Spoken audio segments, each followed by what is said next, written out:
문대원의 위클리 매거진.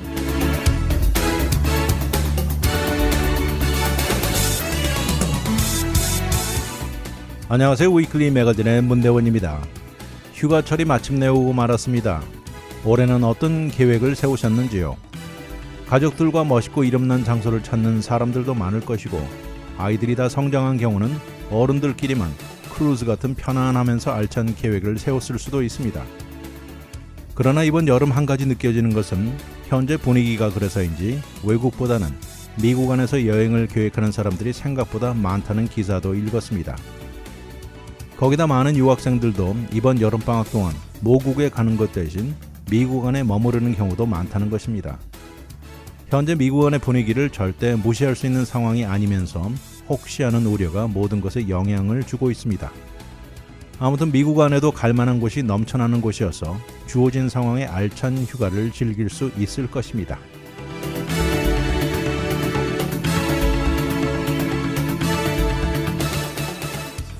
오늘의 토픽은 휴가의 진정한 가치, 산불 피해자들의 설문조사, 팀 트래블, TSA 프리체크, 그리고 졸음 운전입니다.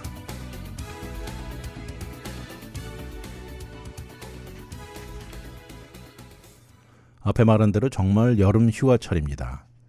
1년에 한 번 정도는 가족 여행이나 휴식을 갖는 시기인데요.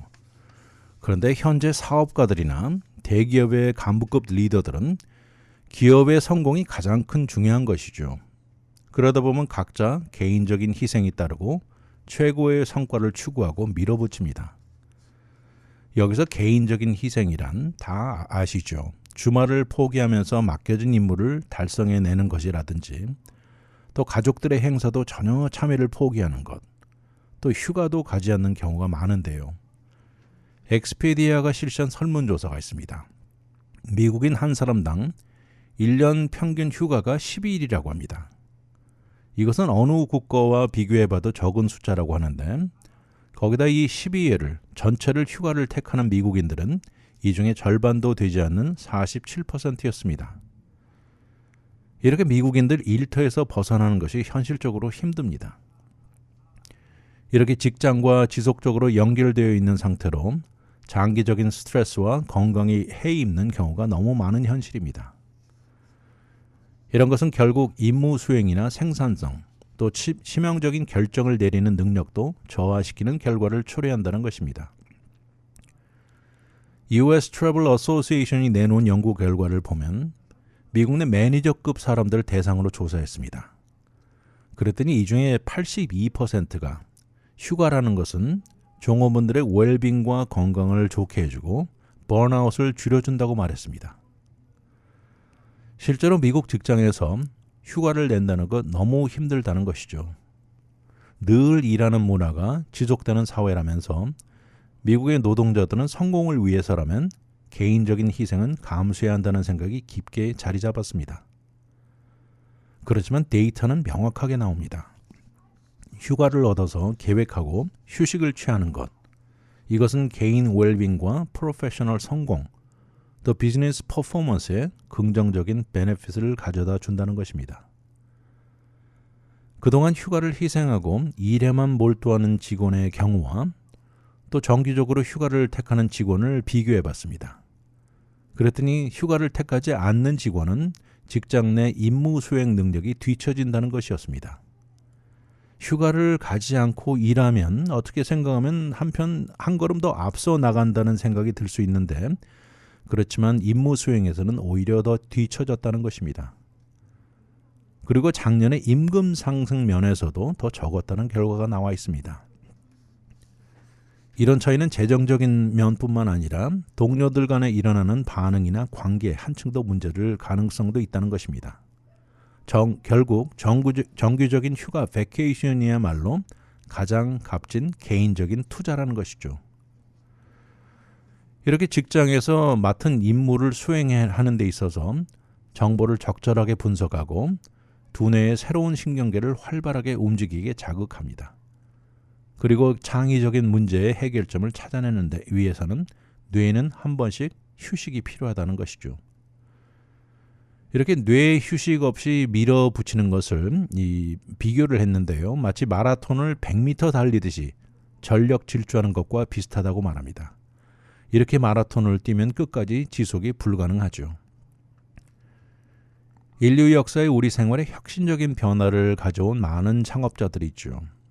이들이 내놓은 신비로운 새로운 아이디어들이 많은 경우 직장에서 나와 잠시 쉬고 있는 순간 떠오르는 경우가 많다는 지적입니다. 어떻게 보면 정말 accidentally 영감이 떠올랐다고 말할 수 있지만 인생의 최고인 베스트 아이디어는 휴가 중에 나온다는 것이 많다는 것입니다. 매일같이 전쟁터 같은 삶의 터전에서 잠시 벗어나면 조금 더 넓은 시야를 갖게 되고요. 더 큰 그림을 볼 수 있다는 것이죠. 다람쥐 쳇바퀴 돌듯한 일상생활에서 한 걸음만 벗어나와도 새로운 신선한 마음과 아이디어로 직장에 돌아올 수 있습니다. 그로 인해서 오랫동안 풀리지 않아 머리를 아프게 했던 문제 해결책도 찾아 풀 수 있다는 것이죠. 이런 면의 데이터는 확실합니다. 정기적인 휴가를 의무화하는 나라에서는 지속적으로 일터에서만 국한되는 문화 국가에 비해서 한층 더 생산성이 높다는 것입니다. 전 세계 생산성, productivity 면에서 미국은 14위에 올라 있는데요. 이것은 유럽의 럭셈부르크라든가 노르웨이, 네덜란드, 덴마크 등 유럽 국가에 뒤처지는 것입니다. 많은 유럽 국가들은 종업원들에게 한층 더 많은 휴가를 제공하는 공통점이 명확합니다. 이들이 주장하는 목표는요, 일하는 시간을 줄이자 이것보다도 일하는 것을 한층 더 현명하게 전략적으로 하자는 것입니다. 이렇게 적절하게 정기적인 휴가를 갖다 보면 인간 뇌에는 충분한 휴식을 취하고 그렇게 해서 정보를 빠르게 습득하고 집중력을 발휘하고 최고 해결책을 이루어내는 것입니다. 어떻게 보면 일주일 휴식을 취한 결과로 몇 달간에 해당되는 생산력을 가져올 수 있다는 것입니다. 기업의 리더로서 주인이 모범이 되어서 적절한 휴가를 갖고요. 또 직원들에게 휴가를 의무화하고 그것도 유급 휴가를 제공하면서 직원들이 나가고 들어오는 이런 턴오버를 줄여준다는 것입니다. 여기서 한 가지 무작정 휴가만 갖는다고 얻는 베네핏이 같은 것은 아니라고 나와 있습니다. 진정한 베네핏을 얻으려면 몇 가지를 추구해야 한다고 리스트가 나와 있는데요. 첫 번째는 휴가 기간 동안 모든 평소 일에서 단절되어야 합니다. 이메일, 셀폰 등 이것을 대신 맡아줄 사람을 구해서 휴가를 즐기는 본인은 모든 방해가 없어야 합니다. 두 번째는 새로운 경험입니다. 우리 뇌에 새로운 자극을 주는 것이죠. 새로운 뇌의 활동은 새로운 창의력을 자극하고 문제 해결 아이디어를 만들어낼 수 있습니다.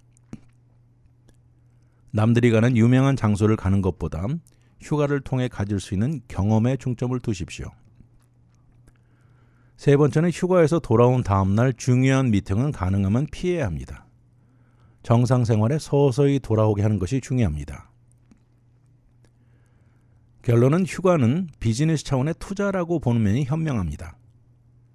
이로 인해서 퍼포먼스를 더 높여주고 새로운 아이디어로 재충전된 사람이 한층 더 실속 있고 경쟁에 더 앞서 나갈 수 있다는 것입니다. 값비싼 여행을 가는 것보다 진정한 휴식, 경험에 투자하십시오. 잠시 후 돌아오겠습니다. 와이드 매거진 문대원의 위클리 매거진.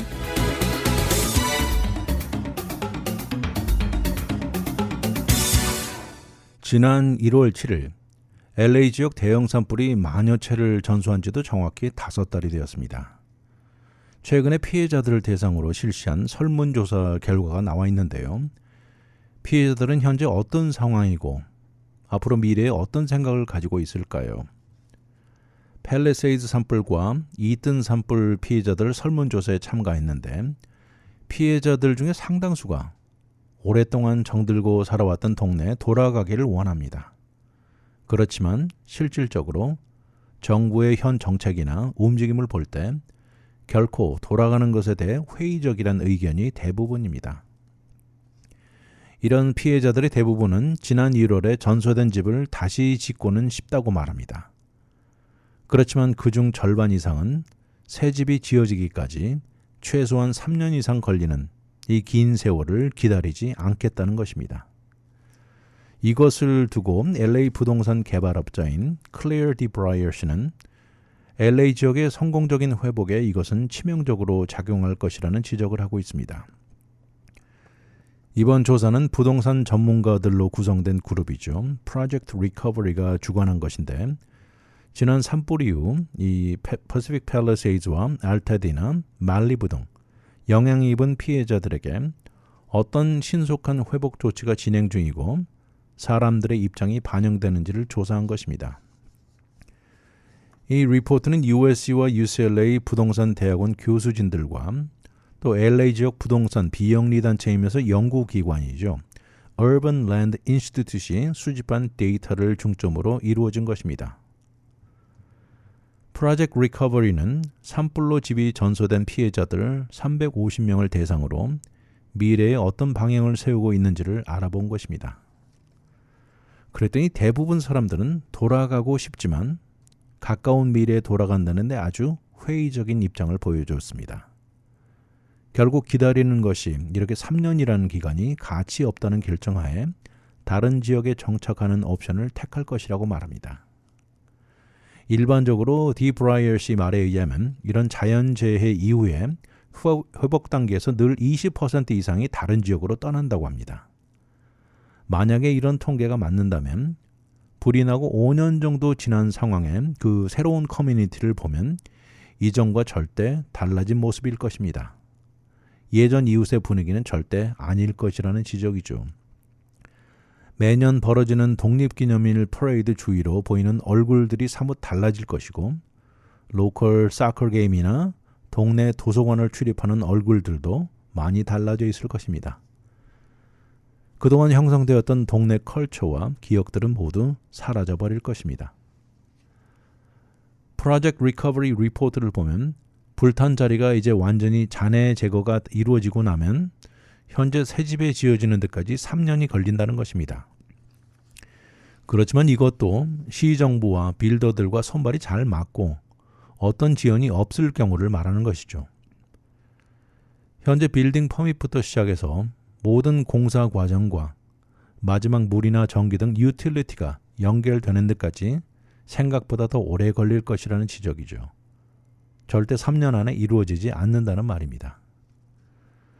이번 설문조사에서 피해자들에게 가장 우려되는 점이 무엇이냐 이렇게 물었습니다. 그랬더니 현재 회복 과정의 진행 상황에 시정부나 카운티 차원의 어떤 리더십이라도 부족하다는 것입니다. 누가 리드하는지 불투명하다는 것이고 어떤 회복도 도와주려는 의도가 보이지 않는다 이렇게 말을 했습니다. 이 점은 디브라이어 씨에게 약간 놀라움이었다고 하는데요. 본인이 단순히 생각하기에는 회복에 아무래도 가장 큰 걸림돌이 이 재정적인 부족일 것으로 여겼는데 리더십에 대한 우려가 더 큰 우려라는 것에 놀랐다고 합니다. 보통 LA에 빌딩 퍼밋을 받는데 18개월 정도 걸린다고 하는데 현재 상황에서는 한 달이나 2달로 줄여야 한다는 지적이 많습니다. 이렇게 짧은 기간으로 줄어들기 위해서는 시정부 담당자가 건축가, 엔지니어, 디자인 전문가들과 호흡을 맞추어서 정확한 코드와 안전도를 점검하면서 빠르게 진행되어야만 가능할 것입니다. 인공지능 AI가 이런 확인 절차를 사람 스텝보다 한층 더 빠른 상황인데요. 시정부가 어느 정도 이것을 활용할지는 미지수라는 지적도 있습니다. 이어진 우려의 두 번째 우려는 이러는 모든 과정이 너무 오래 걸리다 보면 그렇게 해서 돌아간 이웃은 예전 모습과 완전히 다른 커뮤니티가 형성될 것이라는 점이죠. 이전 기억과 추억은 다 사라진 것을 받아들이기 쉽지 않을 것이라는 겁니다. 거기다 세 번째는 그 지역은 여전히 산불 위험도나 자연재해 지역이라는 점도 미래에 우려되는 것입니다. 이번에 팔레세이드 산불 지역에서 전소된 피해자들 중 3분의 2는 모든 것이 다시 회복되는 과정에 필요한 여기에 들어가는 모든 비용을 커버할 수 있는 재정이 보험으로 절대 커버되지 않는다고 말했습니다. 이튼 지역 산불 피해자 중에 82%는 이곳 역시 보험금으로 필요한 재정적으로 부족하다고 말했습니다. 또 회복되고 새 주택이 지어지는 데까지 걸리는 시간이 3년 이상 걸린다면 팰리세이드 주민들 중 70%는 돌아가지 않겠다고 말했고요. 같은 질문에 이튼 산불 지역 피해자 중 63%는 돌아가지 않겠다고 말했습니다. 현재 LA시 정부에서 제공하고 있는 이 불타기 전 주택과 비슷하고 110% 사이즈로 약간 늘리는 것을 허용하는 차원에 이렇게 110%를 계획하고 주택 건설을 준비 중인 사람 비율은 팰리세이드 지역에 돌아간다고 말한 사람들 중 77%가 늘리겠다고 했고요. 이튼 지역에서는 84%가 그런 의도를 보였습니다. 양쪽 지역 피해자들 모두 희망하기는 집을 다시 짓는 데 들어가는 비용의 70% 정도는 보험이 해결해야 한다는 의견인데요. 그렇지만 현실은 그렇지 않습니다. 팰리세이드 산불 피해자 중 13%, 그리고 이튼 산불 피해자 중 19%는 보험금으로 리빌딩 경비 중 하나도 도움을 받지 못한 경우도 있다는 것입니다. 집을 다시 짓는 데 들어가는 비용 에스티메이트로 이 퍼시픽 팰리세이드 지역은 한 스퀘어풋당 $800라고 하고요. 이튼 지역은 스퀘어풋당 $570로 나와 있습니다. 그러니 팰리세이드 같은 지역에 3,000 스퀘어풋 집을 짓는데 공사비가 $240만 들어간다는 것이죠.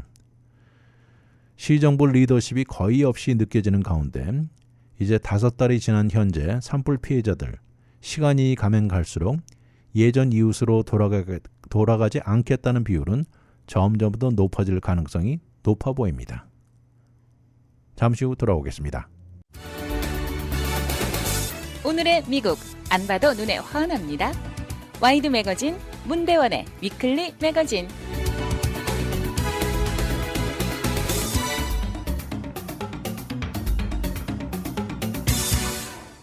작년 야구 월드 시리즈 우승 당시 로스앤젤레스 다저스는 이 도시에서 저 도시로 이동할 때 여행 방식에 약간의 변화를 주었습니다. 사실 그 이전에는 몇 번에 걸쳐서 플레이오프에서 아쉬운 탈락을 경험하면서 작년에 새로운 방식을 이용한 것인데요. 예전에는 모든 선수들, 코칭 스텝, 간부진, 그리고 나머지 모든 스텝들, 대형 셔틀 비행기 같이 타고 움직였습니다. 여기다 다저스의 중계팀 등 팀에 연결된 모든 사람들이 한 대의 비행기로 이 도시에서 저 도시로 움직였던 것이죠. 그러다 작년에 방법을 수정하기로 결정했습니다. 비행기 한 대는 모두 선수들만 타면서 월드 시리즈 우승이라는 목표하에 하나의 팀이 꽁꽁 뭉치는 단결의 의미를 부여했죠. 그리고 나머지 사람들은 다른 두 번째 전세기를 이용한 것입니다. 이것을 두고 다저스의 일루수인 프레디 프리먼은 선수들끼리 함께하는 시간을 가지면서 하나의 그룹이라는 의미를 더 강하게 해주었다 이렇게 말했습니다. 결국 뉴욕 양키스를 누르고 월드 시리즈 우승을 차지하면서 올해 들어서는 이것을 바꿀 의사는 전혀 없다고 다저스 관계자는 말하고 있습니다. 이것이 처음에는 한 달 정도 실험으로 시작되었던 것인데 이제 월드 시리즈 우승팀인 다저스의 영혼이 굳어진 트래블링 방식이 된 것입니다. 그래서 올 시즌 들어서 다저스는 2대의 전세 비행기를 풀타임으로 이용합니다. 그리고 정규 시즌 원정 경기에 동원됩니다. 지난 10월 같이 한 대는 선수들만 타고요. 두 번째 비행기는 나머지 모든 인원이 이용할 것입니다. 이것은 매니저인 데이비드 로버츠를 선두로 코칭 스태프 그리고 10여 명의 다양한 부서 직원들이 두 번째 비행기를 이용하는 것이죠. 이것을 두고 매니저 데이비드 로버츠는 선수들로 인해 변하게 된 것이라고 말하면서 올해 2대 비행기 옵션이 대두되었고 팀 차원의 서슴없이 지원이 이루어졌다 이렇게 말을 했습니다.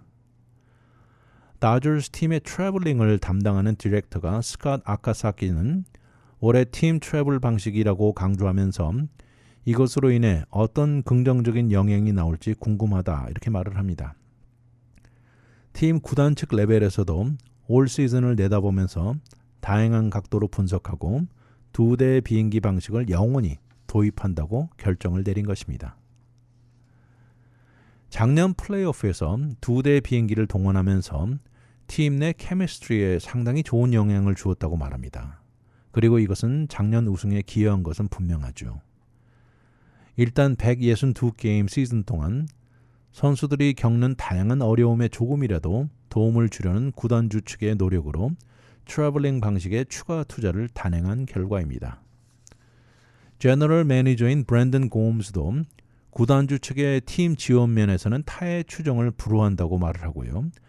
현재까지 이런 변화는 아주 긍정적인 변화를 주고 있다 이렇게 말을 합니다. 이렇게 되면서 아무래도 선수들은 비행하는 도중 한층 더 편안한 좌석 배치를 만끽하게 되었고요. 결국 비행하는 시간 동안 휴식이나 회복에 커다란 도움을 받고 있습니다. 예전에는 원정 경기 다니다 보면 한 번씩 문제가 생길 수 있었습니다.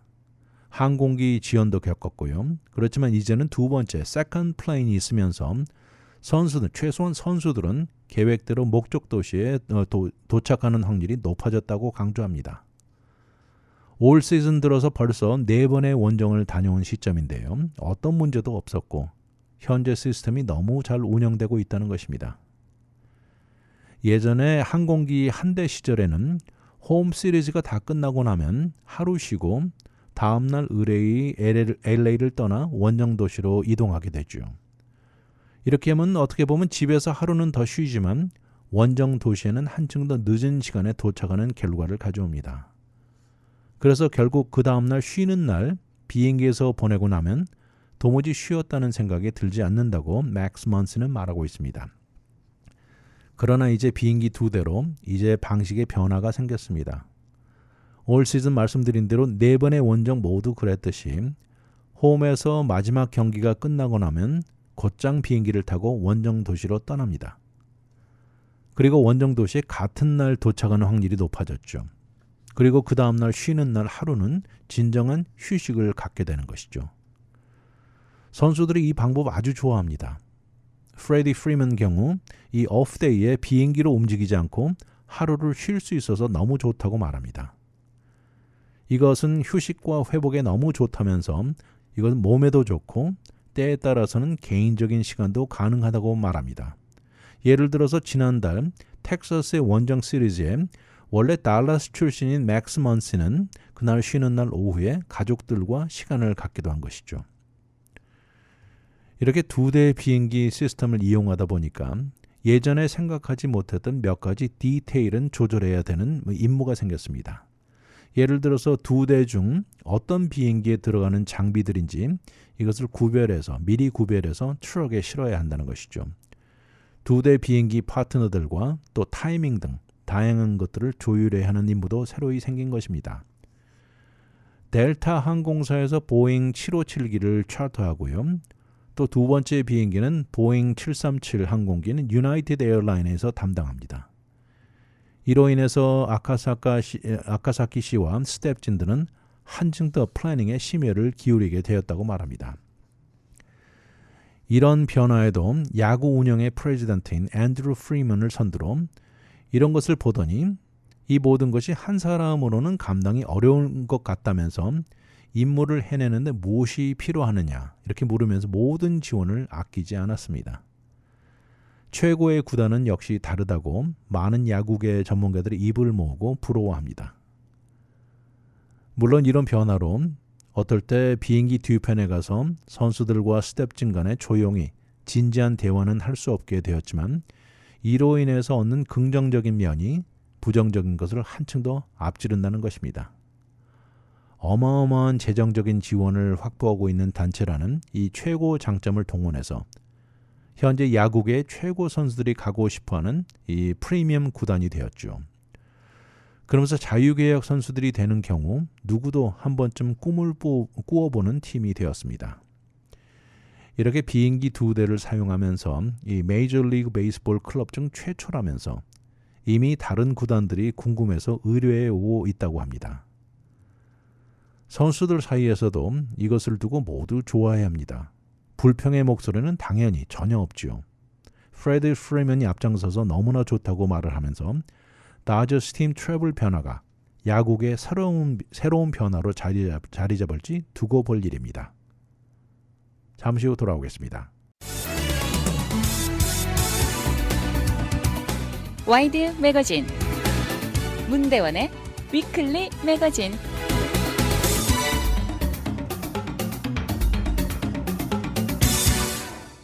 오늘 오프닝에서도 말씀드렸듯이 휴가철이 마침내 오고요. 이제 공항을 많이 이용하는 시기가 되었습니다. 근데 공항에서 다 보셨을 텐데 공항 시큐리티를 거치는 과정에 길게 늘어선 줄 옆으로 프리체크이라고 써 있고요. 그 짧은 줄을 통과하는 사람들 이렇게 보면 부럽기도 하고 약간 약오르기도 합니다. 그렇다면 프리체크를 신청해서 가지고 있을 가치가 있는지 한번 알아봅니다. 더욱이 올 여름에는 공항에서 리얼 아이디가 요구되게 변했죠.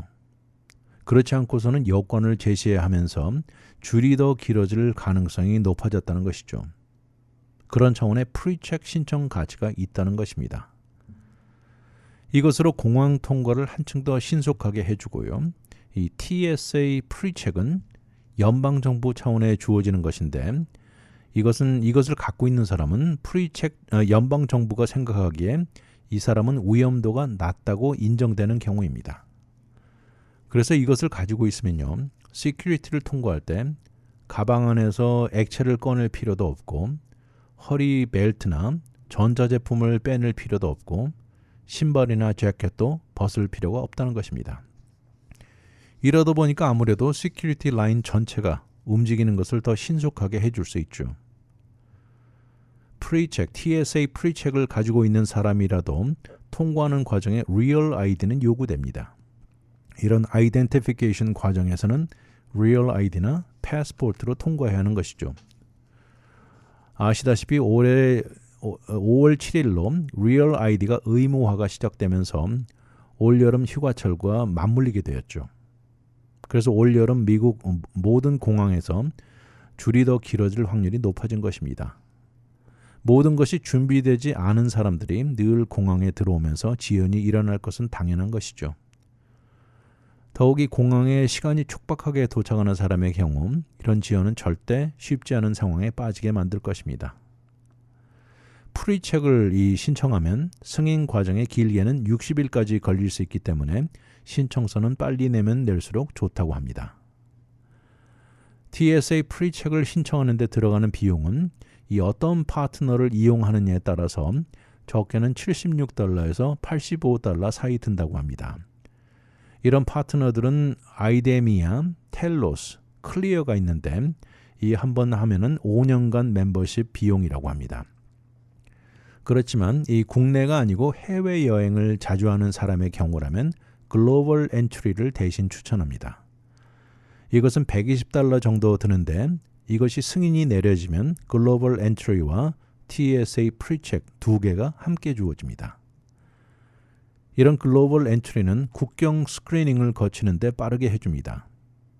이 글로벌 엔트리는 신청 과정이 조금 더 까다롭고 더 오래 걸리는데 외국을 자주 가는 사람에게 적합하고요. 그리고 1년에 최소한 한 번은 미국에서 나갔다 와야 합니다. 그렇지 않다면 TSA 프리체크가 더 적합합니다. 요새 본인이 가지고 있는 크레딧 카드를 보면 다양한 리워드들이 있는데요. 상당수의 이 TSA 프리체크 비용을 커버해 주는 것이 많다고 합니다. 각자 본인이 가지고 있는 카드를 이 커버리지를 한번 확인해 보는 것이 좋을 것입니다. 몇 가지 이런 카드 이름들 예가 나와 있는데요. 이 아메리칸 익스프레스의 플래티넘 카드가 그렇고 캐피털 원 벤처 X 리워드 크레딧 카드가 그렇고 체이스 사파이어 리저브 등의 이름이 나와 있네요. TSA 프리체크를 받는 것이 어렵지는 않다고 하는데요. 범죄 기록이 없다면 어려울 이유가 하나도 없습니다. 미국 안전도에 어떤 종류라도 위협이 없다고 판단되면 승인이 되는데 어려울 점이 전혀 없다는 것이죠. 미국 시민권자, 영주권자면 누구나 신청할 자격이 있습니다. 그렇다면 미국 내 대부분 공항에서 TSA 프리체크를 사용한다고 하죠. TSA 대변인에 의하면 미국 내 프리책 이용객 중 99%는 공항 시큐리티를 거칠 때 걸리는 시간이 10분 미만이었다고 나와 있습니다. 이렇게 TSA 프리책은 미국 내 250개가 넘는 메이저 공항들과 100개 넘는 항공사에 적용됩니다. 정확하게 미국 내 259개 공항에 적용이 되는데 거의 모든 대도시 메이저 공항은 다 포함되어 있습니다. 예를 들어서 뉴욕 근방의 케네디 에어포트, 그리고 라구아디아, 뉴저지 뉴워크 공항들 다 포함되어 있고요. 캘리포니아주의 LA 국제공항, 샌프란시스코, 샌디에고 국제공항들도 들어있고, 심지어 LA 근방의 이 오렌지 카운티 에어포트하고 롱비치 에어포트도 포함되어 있습니다. 전국에서 가장 붐비고 최고 공항으로 알려진 아틀란타의 하츠필 잭슨 국제공항, 또 시카고 오헤어 국제공항 당연히 들어있죠. 심지어 푸에르토리코, 구암, US 버진 아일랜드 국제공항들도 모두 참여하고 있습니다. 본인이 통과하는 공항에 TSA 프리책이 있다고 해도 이용하는 항공회사도 프로그램에 참여하는지도 중요합니다. 왜냐하면 그 이유는 참여하는 항공사를 예약할 때 Known Traveler Number를 기입해야 되고요. 이렇게 하면 탑승 전에 보딩 티켓을 받으면서 보딩 패스에 초록색 TSA 프리책 체크 마크가 있는 것을 받게 된다는 것입니다. 이런 면에 대부분의 메이저 항공사, 국내이건 국제선이건 참여합니다. 심지어 브리즈 에어웨이, 스피릿 에어라인즈는 아주 적은 항공사도 참여하는 경우가 많다면서 현재 참여하는 항공사 숫자는 102개입니다. 대한항공도 물론 당연히 있죠. 참여하는 항공사 이름은 늘 변한다고 하는데 다양한 요소들이 작용한다는 것입니다. 이런 예로 노르웨이전 에어 또는 비바 에어 콜롬비아는 미국 노선을 더 이상 유지하지 않는다고 나와 있습니다. 궁극적으로 TSA 프리책은 공항에서 TSA 시큐리티 체크 과정을 참여하는 항공사와 공항을 통과하는데 한층 더 신속하게 보장하는 것입니다. 이것을 한번 이용해 본 승객이라면 너무 투자 가치가 있다고 입을 모읍니다. 긴 줄 서서 짜증도 피하고 시간도 절약하게 해주고 더욱이 본인이 가지고 있는 크레딧 카드로 비용도 커버받을 수 있다면 더 이상 좋을 것이 없다는 것이죠. 혹시 그동안 TSA 프리책을 신청해야지 하는 생각을 한 번이라도 해보셨다면 올해 한번 실천해 보는 것도 현명해 보인다고 합니다. 잠시 후 돌아오겠습니다. 오늘의 미국 안 봐도 눈에 환합니다. 와이드 매거진 문대원의 위클리 매거진.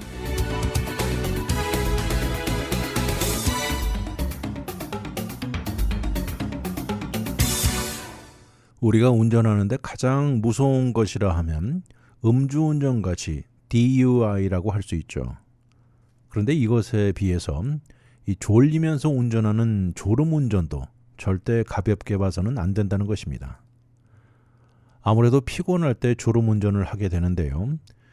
이런 것이 특히 요새같이 휴가를 다녀와서 운전하는 경우도 들어갑니다.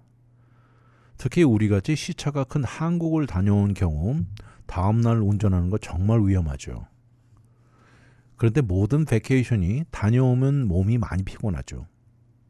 우스갯말로 휴가를 다녀와서 진정 쉬는 휴가가 필요하다고 말하듯이 막 다녀와서 처음 며칠 동안은 조심해야 합니다. 졸리면서 운전하는 졸음운전, drowsy driving이라고 하죠. drowsy driving은 생각보다 많은 경우 나타납니다. CDC가 내놓은 수치가 하나 있는데요. 성인 25명 중 1명꼴로 지난 30일간 운전하면서 졸았다고 말했습니다. 그런가 하면 AAA는 운전사고로 사망한 경우 중 21%는 졸음운전으로 일어난 것이라고 말합니다. 그래서 운전 중에 졸음이 조금 오면 그래도 괜찮다고 생각하는 사람 경우가 대부분이라는 것이죠. 전문가 말에 의하면 졸음이 쏟아지면 판단력과 결정 능력이 희미해지고요. 또 주위 자동차나 보행자, 신호등의 상황을 파악하는 능력이 저하된다는 것이죠. 그러면서 밸런스와 순발력을 둔하게 만든다는 것입니다. 한순간 깜빡하면서 위험한 순간이 만들어지는 이유로 절대적으로 안전을 생각해서 졸음이 올 때 적절한 판단을 내려야 합니다. 한 전문가는 졸음 운전은 음주 운전과 비교하면서요, 알코올 농도 0.1% 정도 마신 것처럼 인지 능력을 저하시킨다고 말합니다.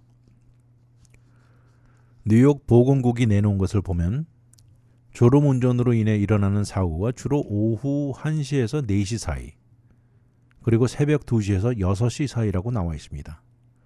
이렇게 보면 이른 아침 운전하는 것도 생각보다 위험합니다.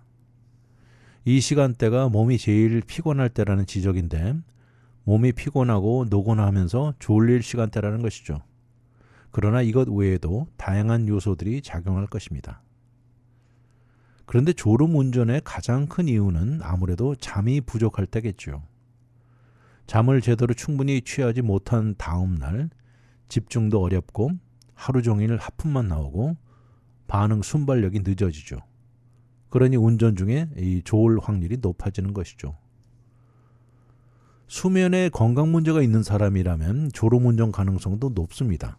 그래서 이런 사람이라면 이 담당 의사 선생님과 상담이 중요할 것입니다. 알코올은 물론이고요, 다양한 의사의 처방된 약을 복용한 다음에 졸음 운전도 가능성이 있습니다.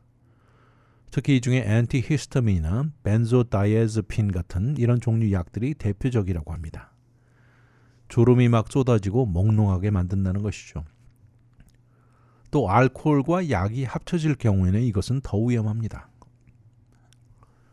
또 운전하는 시간대와 거리, 얼마나 멀리 가느냐 거리도 한몫합니다. 자동차 휴가를 떠난 경우, 예를 들어서 라스베가스를 한밤중 한 번도 쉬지 않고 운전하는 경우 졸릴 확률이 높겠죠. 이럴 경우 사람들은 트래픽을 피하려는 이유로 한밤중 운전하는 것을 한다고 하는데 졸음 운전을 초래할 수 있다는 것이죠. 아무튼 졸릴 때는 운전은 절대 금물인데, 많은 사람들이 잠시 졸린 것 대수롭지 않게 생각하고 무시하는 경우가 많습니다. 일단 졸리면 여러 가지 방법을 동원해야 하는데, 첫 번째로 커피도 약간은 도움이 됩니다.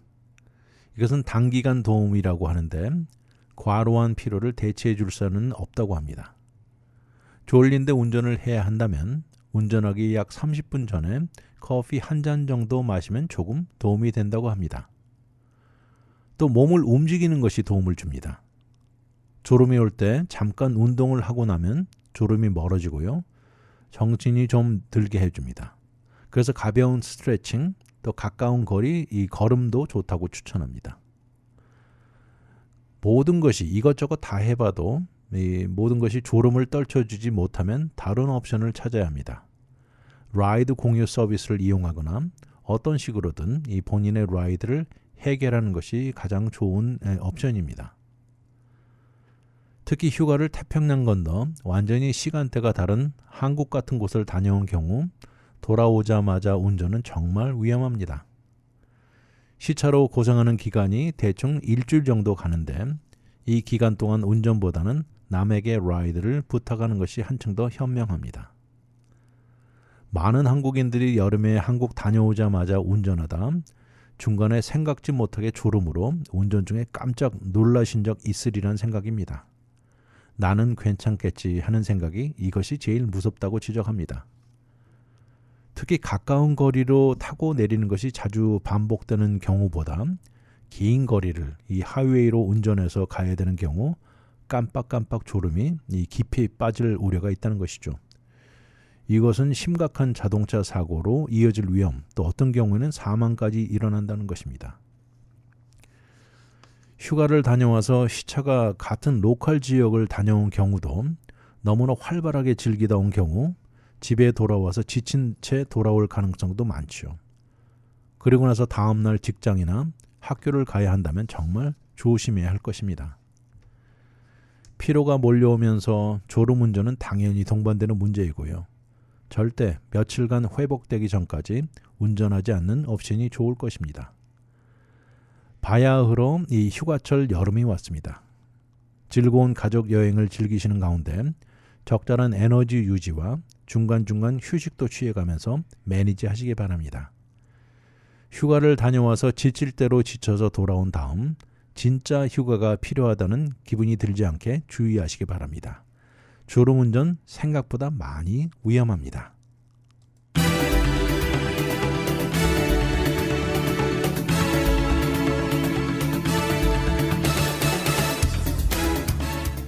우리 모두 운전을 하고 다니는 상황에 정말 생각해보면 졸음운전은 알코올 마시고 운전하는 DUI와 맞먹기 위험하다는 생각이 듭니다.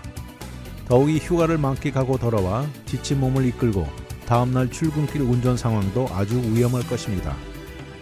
특히 시차가 큰 한국 같은 곳을 다녀온 경우 정상으로 돌아올 때까지 며칠간 운전은 자제해야 할 것입니다.